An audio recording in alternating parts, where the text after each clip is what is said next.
Welcome to the Thriving Solo Podcast. I'm your host, Jennifer Fields, and this is episode 19.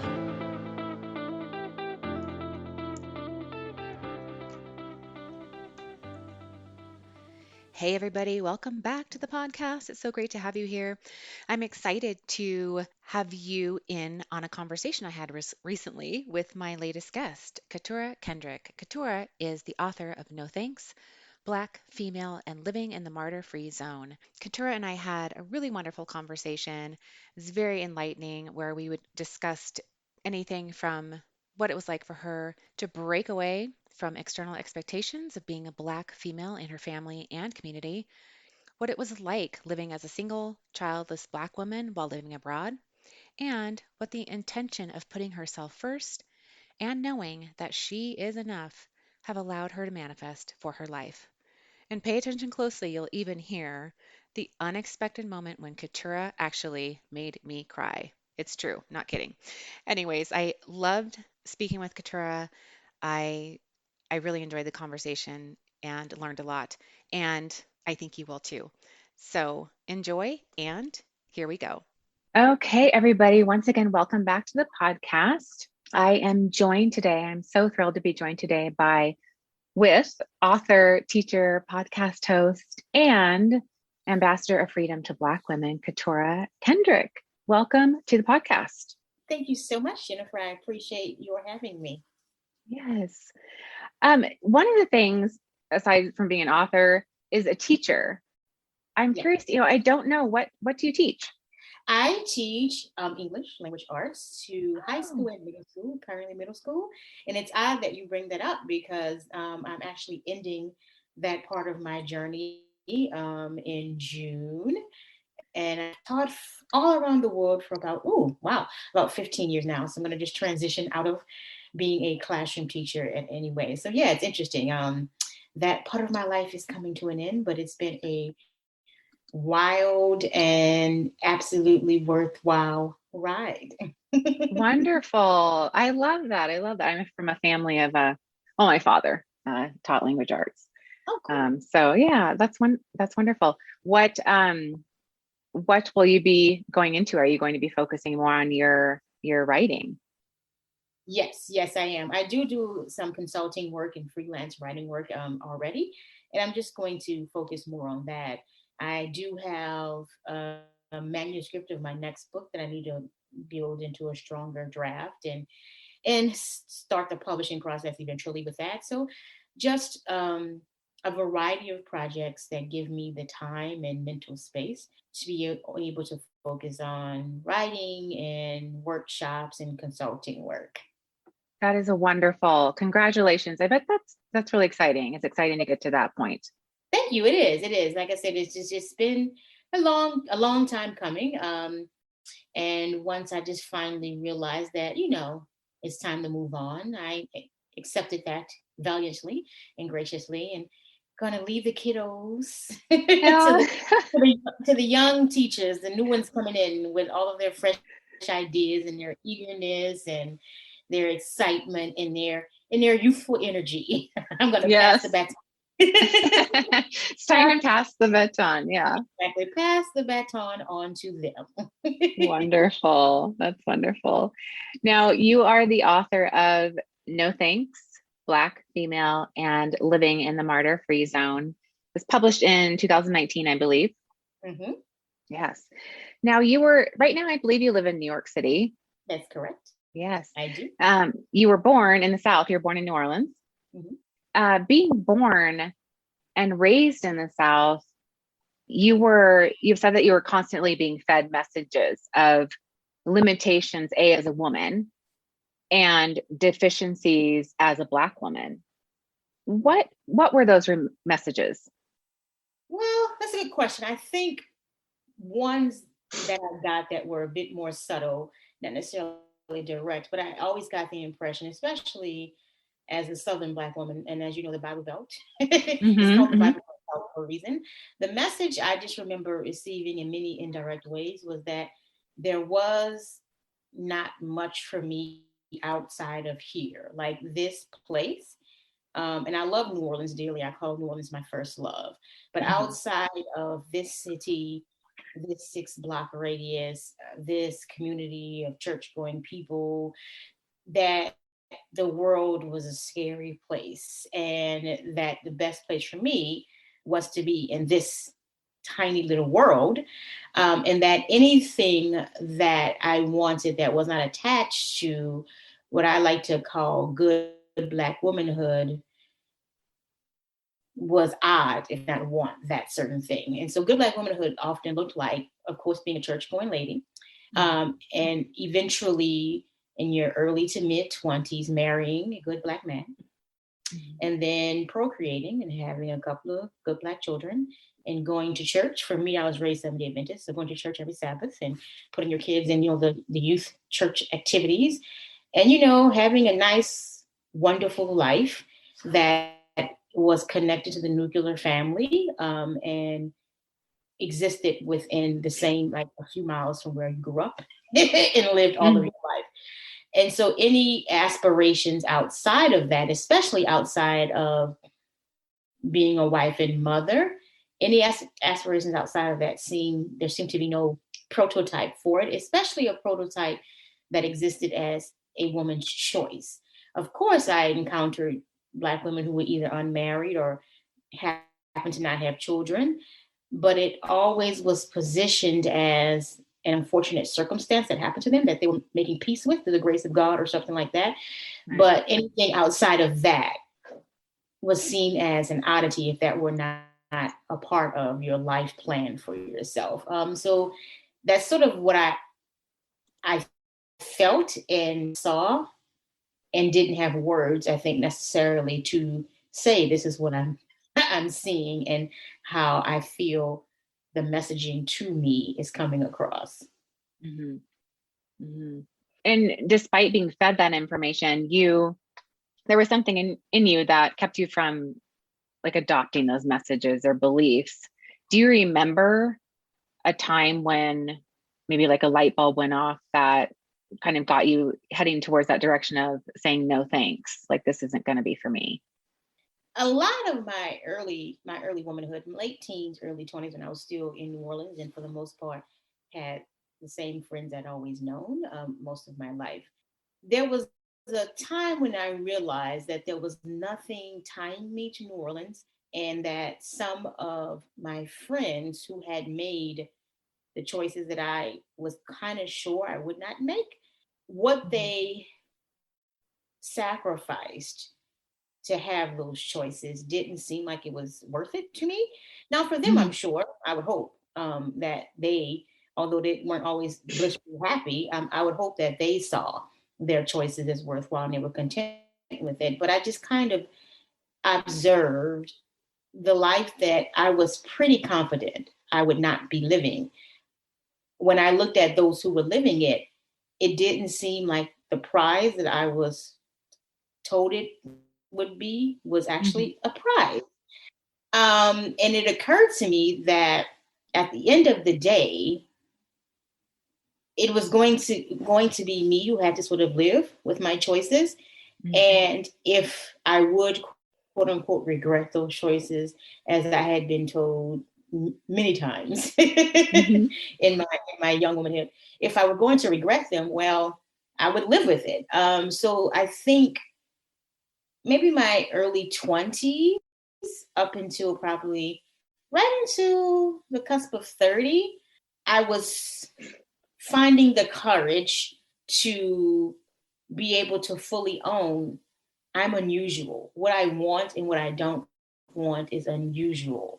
What I'm willing to work hard for and try to cultivate in my life, I'm not supposed to be working hard trying to cultivate this. I'm unusual, and trying to sort of accept that. So I would say early 20s was when I just started to sort of grapple with, I don't have to do this particular thing.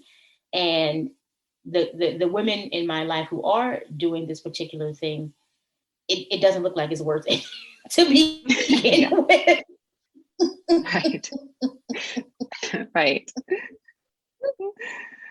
It's just, well, it is interesting because we see a lot of messages even just recently, I've just read some things. I was reading something about an actress. She's Iranian actually, and it was like they're talking about all her accomplishments. She's an actress and a writer, and at the end of it, they're like, despite her being so successful, she is still single. And it just kind of is reminding me of this sphere of that what you said. It's always looked at as such a prize to be wed, to be a wife, to land a husband. It's the prize for women. And again, I want to stress, I think you have the belief, like I'm not against marriage. If that's what you want, that's wonderful. I just want everybody to have what they want in life. But it's just an interesting thing that it's a societal thing of, but she's still single, or that's still. We got it. You're so pretty. Why aren't you with someone? It's like that's the reward. Still, exactly. Embedded in the still is this idea like you have some sort of illness, like she still has cancer. Yeah. Like although she's making it and going to work every day and smiling and making the best out of it, let's not forget she still does have cancer. So despite it all. Exactly. Despite it all, don't forget this woman still has cancer. She's making it work despite it. And I must say, part of my struggle, because I know I've been asked, especially since No Thanks and doing author talks and having interviews and connecting with readers, I've been asked, and it's been commented on by folk who have read the book and who have posted about it. I've been asked, like, why did, like, people have said that it was one of the things they liked about No Thanks was that there wasn't my journey to accepting singleness. There wasn't my 10 years of trying to find a husband, then finally making peace with, hey, this life is kind of cool. Like I've known for a very long time that being unmarried felt right to me. And like you, I still tell people I'm not anti-marriage. I guess I could be talked into it under the right circumstance, but I never was one to see it as a prize. And what often made me feel most like a freak of nature was that I couldn't see it the way so many women did of it is a prize. As opposed to, I guess it's nice to have if you find the right one and you guys are aligned with your perspective on the world and your spiritual goals, et cetera, et cetera. But I never was one to see why it was such a big deal. And I just can remember so many times when I was in my 20s and just being at happy hour with girlfriends, or even like passive aggressive conversations you have with men when you're dating, when they think for some reason they're going to dangle this carrot of marriage in front of you. Just finding it, again, that one of those messages that people don't necessarily say, but you can feel that this is what you're supposed to want. And when dating someone, if you're not thinking about how to get the ring, or if that's not your ultimate goal, or if the relationship ends and you don't get a ring, you're not thinking it's a waste of time. Like I didn't quite understand why people were so consumed with it, to the point where I had girlfriends, especially the closer I got to 30, I had girlfriends who really did spend what, in my opinion, was a lot of headspace concerning themselves with it.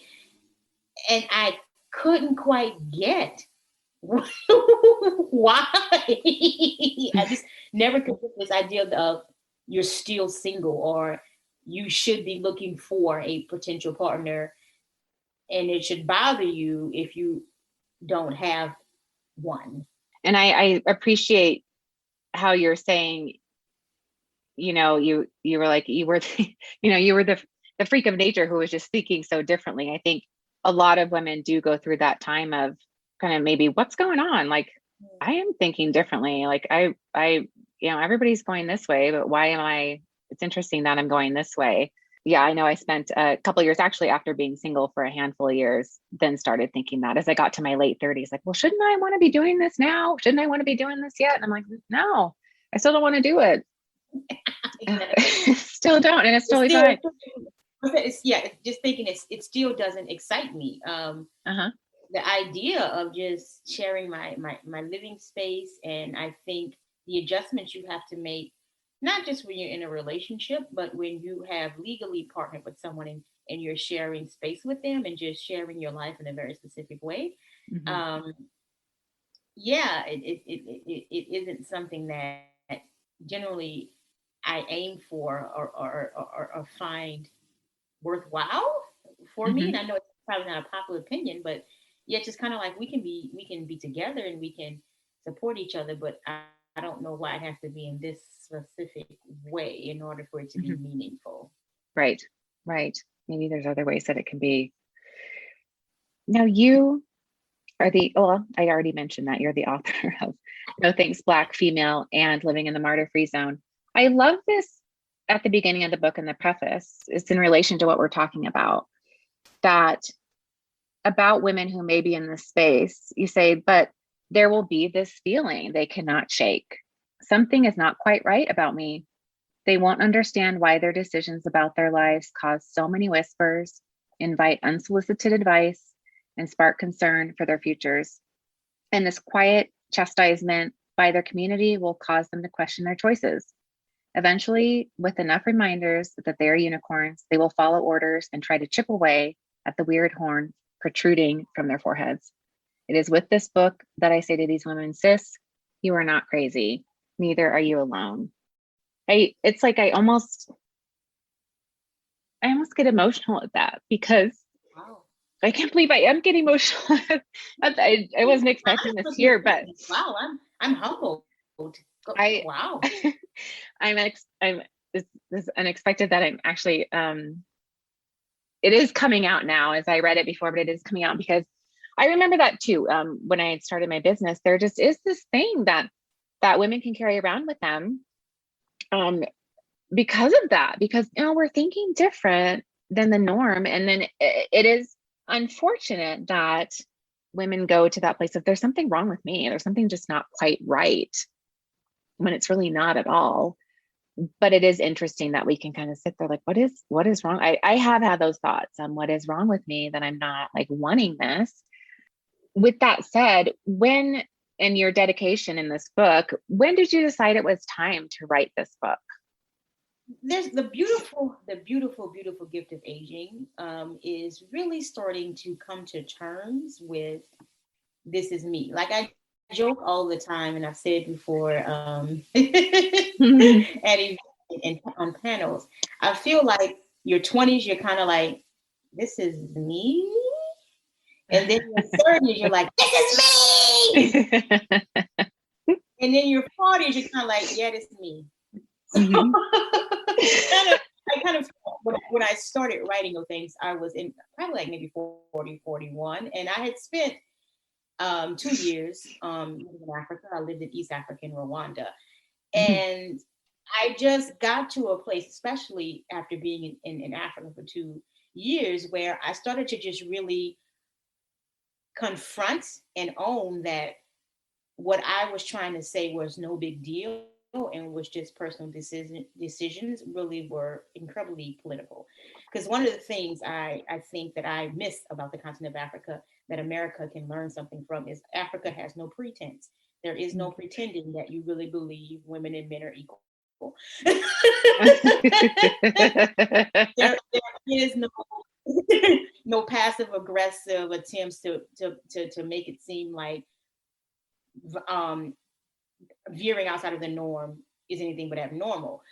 So I had quite a few encounters when I was in Rwanda and also when I traveled around the continent, where both men and women were just like, okay, that's weird. Like, I'm not going to set you on fire and you're cool and everything, but yeah, what is your purpose if you're not going to have a man's baby and marry him? Like, why are you here?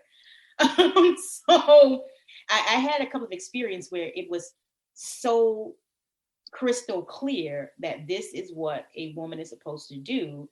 And because you are not adhering to this, something's not quite right about you. And it was in a way that was so devoid of pretense that it was quite refreshing, to be quite honest, to be able to say, see, I know I've been saying this. People tell me, no, I'm imagining and I'm being too sensitive, but that's exactly what I've gotten in my own country from many people, even in this quote unquote progressively liberal New York City. I've gotten some version of that. So it was being in Africa and just really just sitting with I am a woman who wears black skin, who has rejected this notion that part of my Black girl magic is the ability to suffer, to Mhm. sacrifice myself for the greater good. And the greater good could be anything. It could be my man, it could be my mama, it could be the community, it could be the church, it could be the gas station attendant, whatever you to sacrifice yourself for. And that is a big deal. And I was encountering women the more I traveled the world who made me realize, and it still floors me sometimes to think about this, that there are such a large majority of women who still make these incredible life changing decisions to take on a whole ass husband, to Mhm. like raise a whole ass human being. They make these decisions without ever really thinking about, do I want this? Like when I say I want this, do I want, do I even know what it means to have these things and what I have to give up in order to maintain them? And do I want to do that? Mhm. So I was encountering so many women who were making the choices that they were supposed to make. And I was going on dates with men who were befuddled by me, and didn't believe the words that were coming out of my mouth that had formed in my head when I said, I really am indifferent to being your wife. And I Yeah. would prefer to be your wife, actually. I would prefer to be your sweetheart, to be in a relationship with you, but I don't need you in my house every day. I don't really want to marry our finances. I don't want any of that. So I was encountering so many people who, because they were in quote unquote developing parts of the world or non-Western parts of the world, who were honest and candid about, this is odd. And I had to sort of really confront, yes, this is not, these are not small, insignificant decisions. I think, I don't know which Black feminist said this, but this quote that the personal is always political. And I do think my life has been very political, although I've made choices for my own um, personal desire. So it was just having those experiences when I was just like, I want to document this. And I wanted to document it in a way that felt urgent and felt very necessary. And I felt like I had to say this. There's this powerful urge. I have to put this on paper. And in part from just that part you read, I think probably where it got so emotional is that sincerely was where I was when I wrote this. I wanted girls in their 20s to know, you are not crazy for choosing yourself and for not believing that all of the accoutrement that you have been told is a part of good Black womanhood, you truly are indifferent about, or you or don't want at all. Because I think for a long time, like you said when you were reading the preface, I felt like I was crazy. Mhm. Like I kept waiting for what everybody said would happen. I would eventually want to have children. I would eventually fall so hopelessly in love with a man that it would just be my greatest honor to be his wife. And I think by the time I wrote No Thanks, it occurred to me, no, this is not, I'm doing what I want back when I was 18. I was Yeah. right. And I just felt like all of those years when, even when it wasn't like a loud sort of voice, or even when I wasn't necessarily conscious of it, just really thinking, okay, I'm a freak of nature, I'm weird, something's not quite right about me. Eventually, I'm going to fall in line and want what I'm supposed to want. And I think all of those years, I quietly thought what everybody said would happen is that I would wake up and fall in line.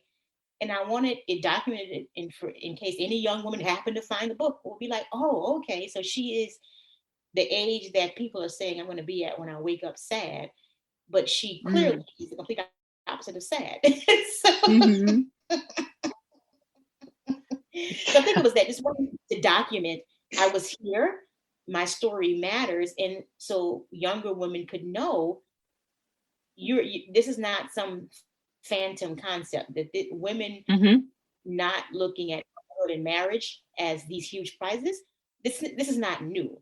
It's just that the world is open a bit more. We can start talking about it, but this is not new. You are not crazy, and you will wake up 30 years from now with a life that is completely full, completely vibrant, that you will absolutely adore. You will. Mhm. Yes. I love it. I love it so much. Um, I've read some reviews of the book that uh, some younger women say this is the book that I didn't know I needed. It's yeah, when we're in that spot. So it's amazing that this message is getting out there Yeah, I mean, for them. I'm glad that what women, especially young women, are saying. I didn't know I needed it, because even if you do end up making that choice, you decide to get married, you decide to have children, you decide to do the quote unquote traditional route. I'll be the first one at your wedding. I will buy you Hmm. a gift for your baby shower. I'll come to your baby shower and play those ridiculous games. Hmm. So it's not even about your wanting to be single and child free. It's really about you're making a conscious choice, because literally, Jennifer, I'm telling you, I don't know how often this comes up when you talk to women. Most of them don't think about if they want this, if they want to be a wife, and they aren't honest about what it means to be a wife. And it's another thing I appreciate about living abroad, especially in Africa than in China, that people were clear and they weren't lying about the fact that it is a woman who ends up giving up a whole lot more than a man Hmm. during the life of a marriage. Like, I have yet to see a marriage where the husband wraps his life around the wife's in order for the family to continue and to move forward. It's often the other way around, especially when there are children involved.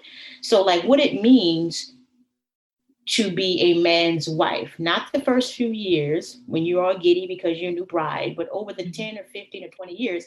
And at this point, some of my closest friends who have been married that for that length of time, I see.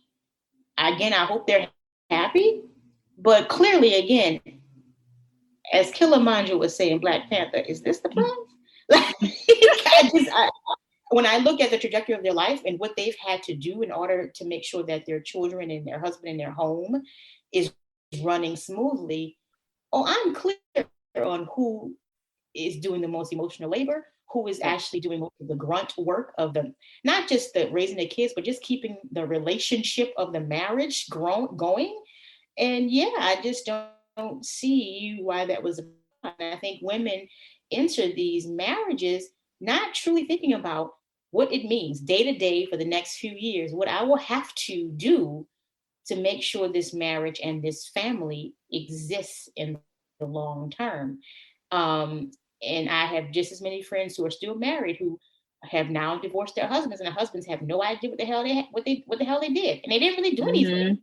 It Hmm. was just kind of like my friends are like, nah, see, I can't even explain to him why this is effed up, because it's just so built into the fiber of how our marriage works. He doesn't see anything. Yes. He does not see all the work I have had to do to make this marriage continue. I'm just over it. I'm tired. Yeah. And he's left there like, well, no, I thought this was totally normal.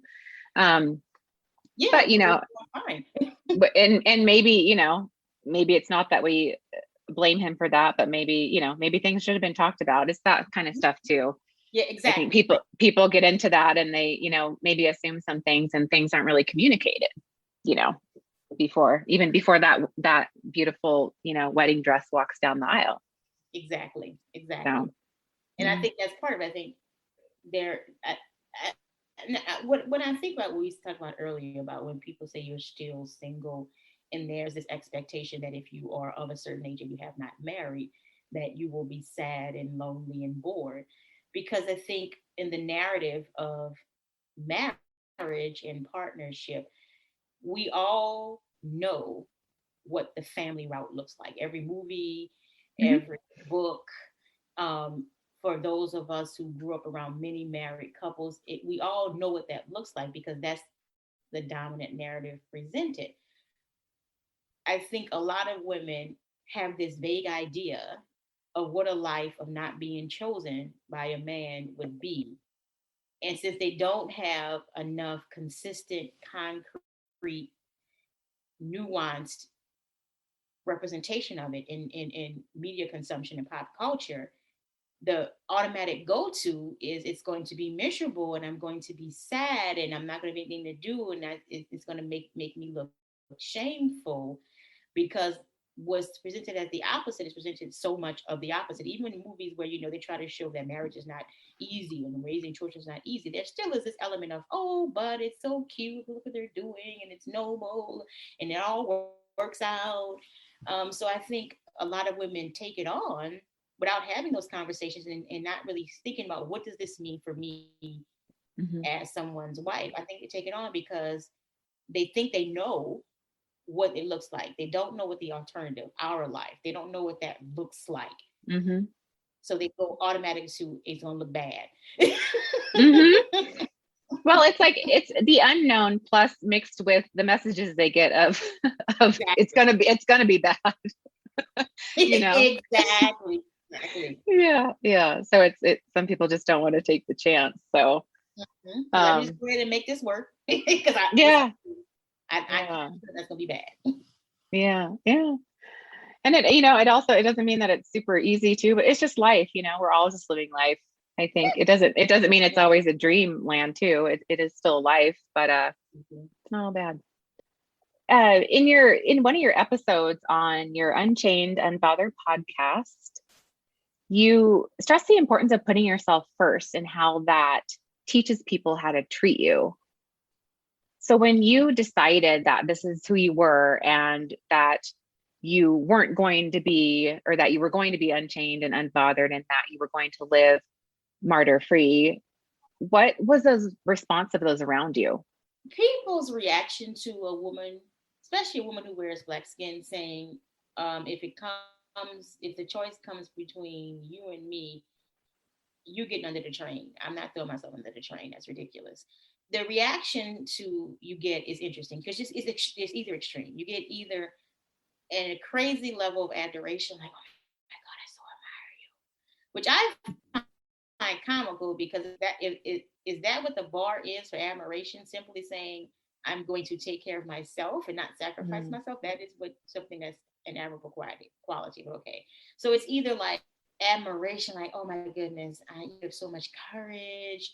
I had a friend tell me once I would not know how to do that. I would not know how to choose myself.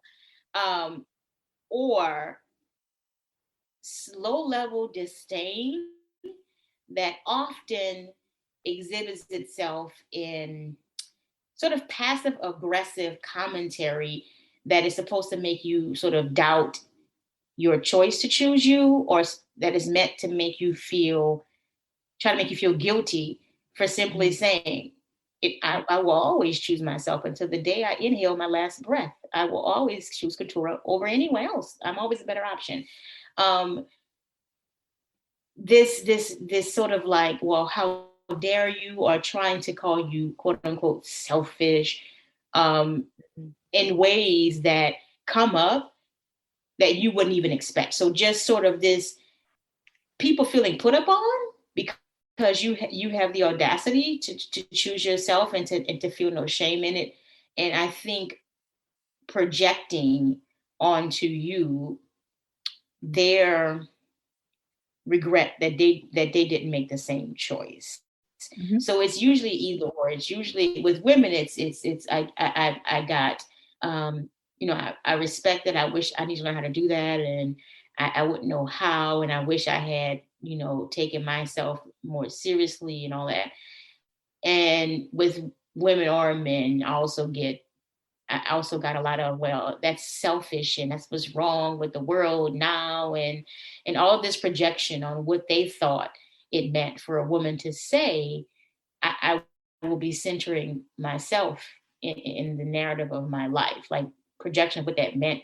And of course, it meant something that I should be ashamed of.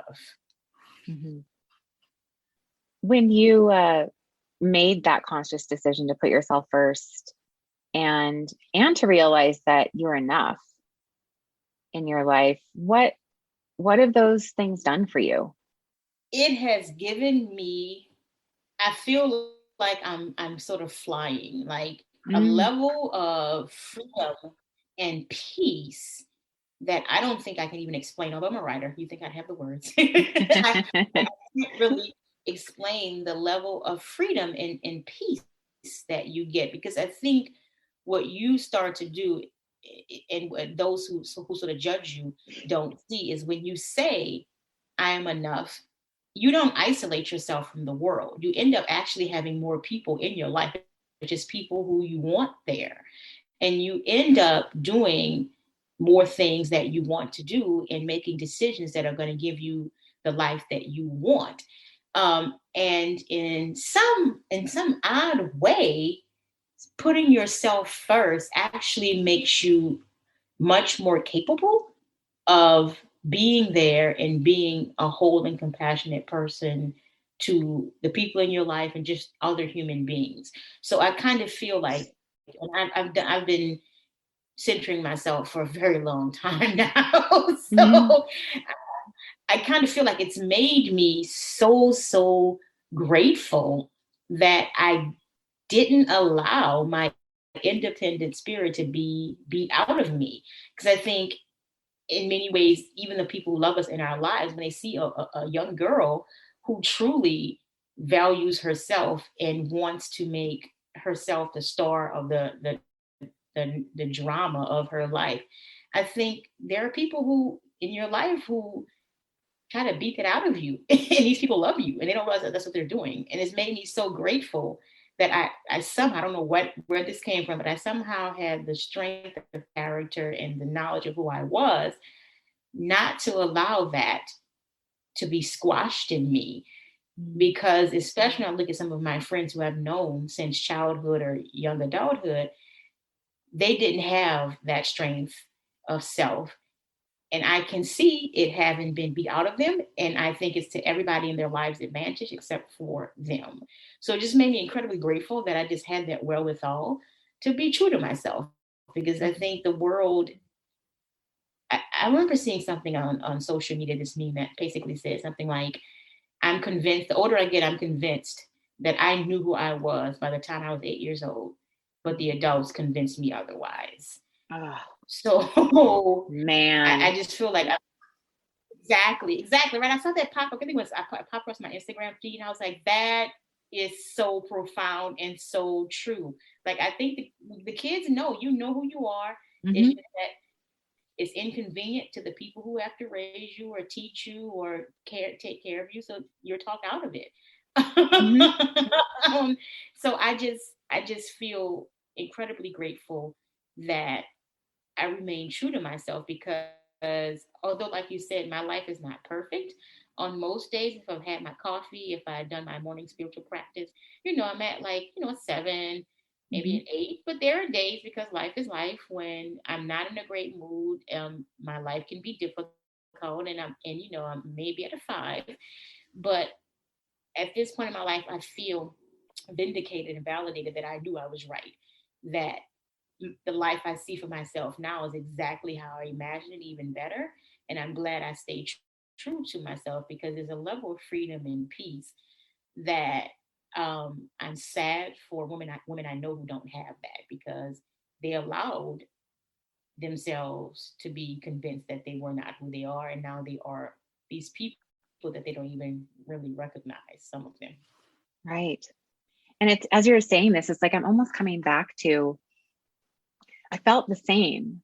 Like, and even especially I kind of go to like 16, where I Mm-hmm. kind of like teenage years where I was like, I look back on that, I'm like, I feel like I was pretty grounded in who I was. And then, life continued to go Mm-hmm. forward. And I got in the relationship, was in it for 10 years.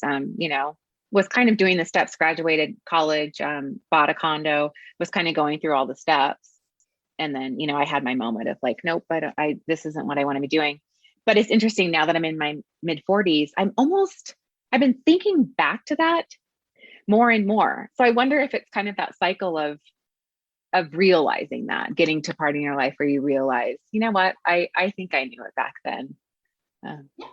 Yeah, yeah. yeah. Just I think again, that's the gift of age. You just start reflecting about who you were, and Mhm. especially in my line of work as an educator, because you see, and I hate to say it, I've been the adult who's convinced a kid otherwise because who they really were was not very convenient to me in the moment. So I think when you're an educator of children, adolescents, you see again the person you were, the child you were, and you see them making decisions and hiding who they are Mm.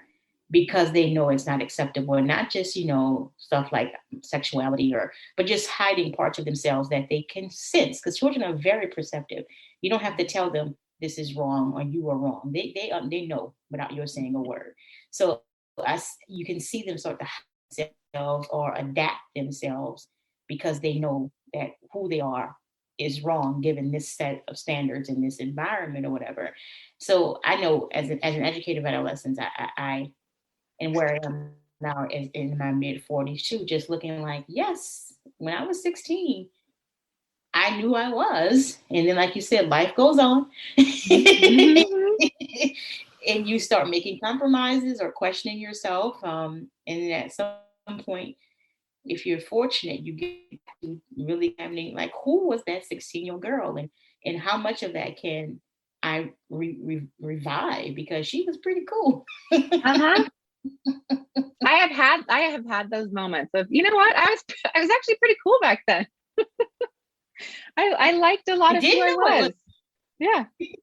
youth is wasted on the young. Had no idea how cool I Serious, was. seriously. That's such a good way to put it. It's wasted on the young. It's like you're pretty good. Pretty good how you are. Oh, Exactly. yeah.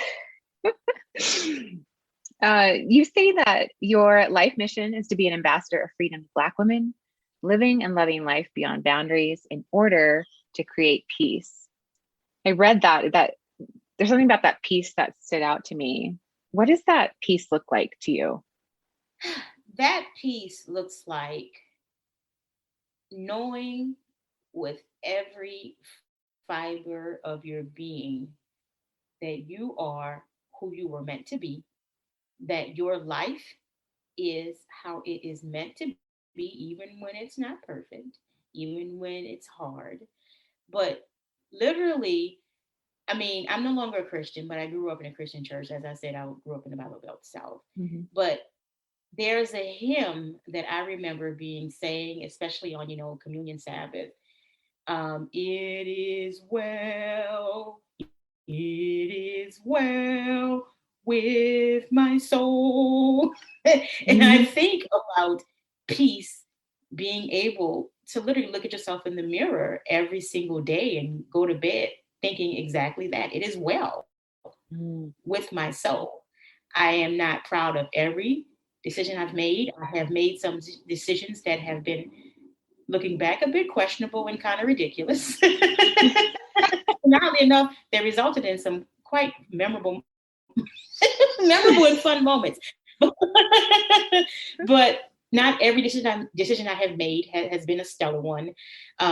Not every um, situation I've been in, whether it's romantic or friendship or interaction, hasn't been, completely joyous. But for the most part, it is well with my soul. I have absolutely no regrets, and I am 175% confident that who Katura Kendrick is in 2021 and what her life looks like, the journey that she is on in this next leg of her journey, the people she has in her life, the people she has let go out of her life, it is well with her soul. And I think that is the level of peace that I want, especially Black women, to have, because I think there are so many forces in our community and the dominant culture that basically tell us to choose between our soul being well and the greater good being well. So it is my ultimate wish that we all could look in the mirror and say that no matter what our choices are and what life we have, that it is well with my soul. This is what I should be doing. This is who I should be, and I'm remaining true to that. Mm, I love that. Oh, it's been such a heartful conversation. Oh, I Um, enjoyed it. Thank you. I have one more question. It kind of is leading into that, or kind of coming off of what you said, but what would you give? What would some guidance you would give to solo, child-free Black women to own and like really thrive in their lives as who they are right now? Mm. This is an unpopular opinion, but when your mama says that no one knows you better than her, that's not quite true. I know it seems sweet and heartfelt. The person who knows you best is you, because you know the things that you will not admit to your mother. You know the fears fears you have that you feel are silly, you know what your heart truly is calling out for. So when you are living your life and you are content with it, if it doesn't involve a child or a spouse and you feel that this is right for you, do not let people convince you that they know better what is best for you. Not even your mother, not even your close family members, not even the man who you're sleeping next to. You know you. Mhm. Your life knows what it wants, and there are all manner of forces that exist to make you think you're crazy when you make choices that center yourself that don't look like the choices that the dominant culture or most people make. So have gird yourself and just have the strength of character and the strength of purpose to know you, you know your life, and there is no other person on this planet who knows your life better than you. Mhm. Ah, yes, 100%. Thank you. I love it. I love it. Love it. You're welcome. Katur, where can people learn more about you? Well, I'm on all the social media. I have a Patreon. If you go on Patreon, you can be a part of my exclusive community, and we talk about a lot of these issues in more depth on Patreon. And it's under the I guess if you search Ambassador of Freedom, that's the page where you can join that community. I'm Mhm. also on Instagram and Facebook and Twitter, all Katura Kendrick. You can check out my website as well, couturekendrick.com, if you want to be in touch. So all of those places on the internet is where you can. Wonderful. And I will definitely include links to those in the show notes. So people will have those resources. Victoria, thank you so much Wonderful. for your time today. It's just been an absolute pleasure speaking with you. Oh, I thank you appreciate so your much. I time. had a great time talking to you too. I appreciate you. Oh, thanks so much. And there we have it. I hope you enjoyed our conversation as much as I did. Remember to stay true to yourself, trust yourself, and live your life your way. Thanks for joining us today. If you are enjoying the Thriving Solo podcast, I would love it if you shared it with someone else that you love. And please remember to leave a review. That would help so much if you left a review on Apple Podcasts. I would love to hear from you too, and I would love to hear what you're enjoying about it and what else you would like to hear. Thanks so much for joining me, and I will be back when I'm back. Part of me living in my choice as a woman in choice has led me to decide that maybe every other week or a prescribed date for publishing the podcast might not work for me. So I'm giving myself some space. Might be back in a couple weeks, maybe it'll be back in a month, but I will be back. And when I'm back, whenever I publish, I will always have the intention of bringing you interesting conversations, guidance, insights, wisdom to always, always, always help you thrive your way. Thanks for joining me, and I'll talk to you soon. Bye bye.